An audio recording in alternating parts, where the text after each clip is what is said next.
So I finished episode 3 of Race Against Time. This one was a lot.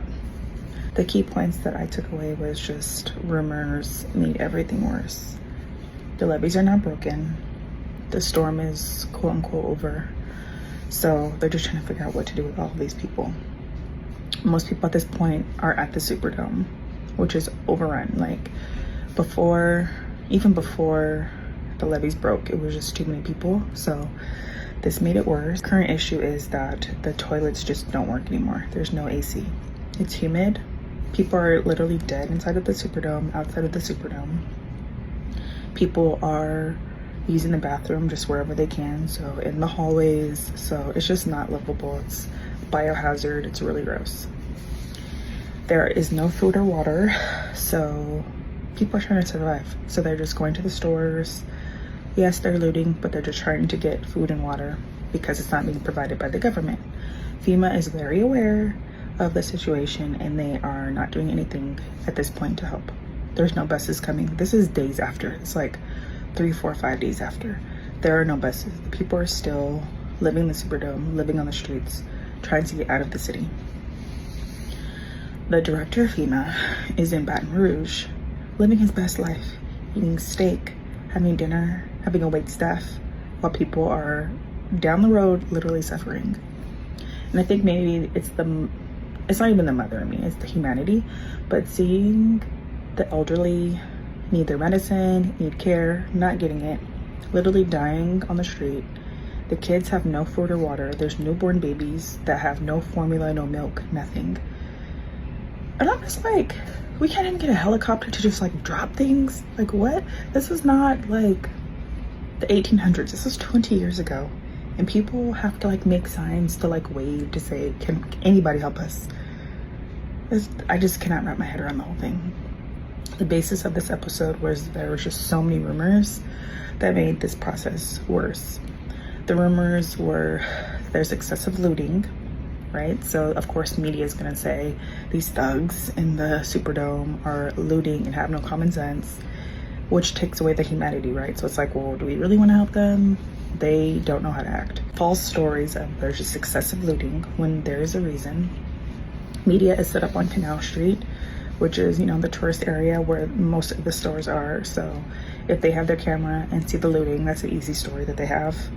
They're not on, let's say, ground zero where people are suffering and people are dying inside of the Superdome. The other rumor was of the snipers shooting down helicopters that were trying to help, which was also a rumor. They actually interviewed the guy who quote unquote started the rumor, and he said that he was just talking, and he apologized for using wrong verbiage or information that was probably not true.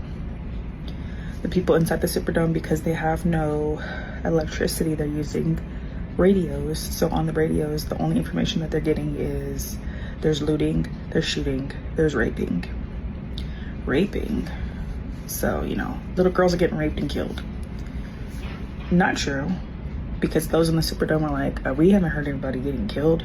So, you know, now everybody's super on edge. They don't know when the buses are coming. They're dying. They're just trying to get food and water and survive. Again, FEMA is not helping. President's over, you know, flying over, not stopping, not talking to anyone. The whole thing is just so crazy and so sad. And I think the stories and the rumors that were spreading, getting worse, it just, again, took the humanity out of like wanting to actually help people. The buses finally come. They finally get buses. They finally get helicopters to help people. And then what? More rumors. Oh, the people are shooting the delivery drivers. They're shooting anyone that's trying to help. So now the episode ends with we're halting all help. We're halting all aid. None of the delivery people want to go. None of the people who are on first responders or helping or driving the buses or flying the helicopters want to go. So the focus is now we have National Guard going in, we have our guns, and we're gonna stop the looting and stop the shooting, even though that wasn't even happening. Also, this episode covered the fact that the first responders were victims also of this hurricane. So They were on edge because they had no homes.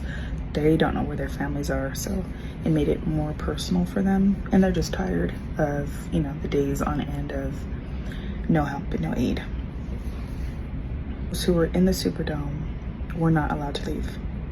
The National Guard literally held them at gunpoint, saying, "You are not exiting out of this building," which is like, I'm sorry, I'm not held hostage. So obviously people are trying to push their way out, and that causes what? Chaos. Going on to the next episode. I hope you all are watching because this is crazy, but beautifully done. It's always like watching this. And this is modern day. So I'm like, what would I do? Like, would I walk? Would I stay? Would I stay in my home? What would I do? What would anybody do? You don't know until you're in it. And then when you're in it and people treat you like an animal because you are in a situation that you can't control, you have no resources. And I'm sorry, if my kids need to eat, they're gonna eat. If my kids need water, they're gonna get water. I don't care what I gotta steal, like, I'm getting it. And that's just the mentality. Like, we're just trying to survive, and you are treating like we're animals. And the other 49 states, you know, are chilling, and we're the only city that is struggling, and there's no aid, no help.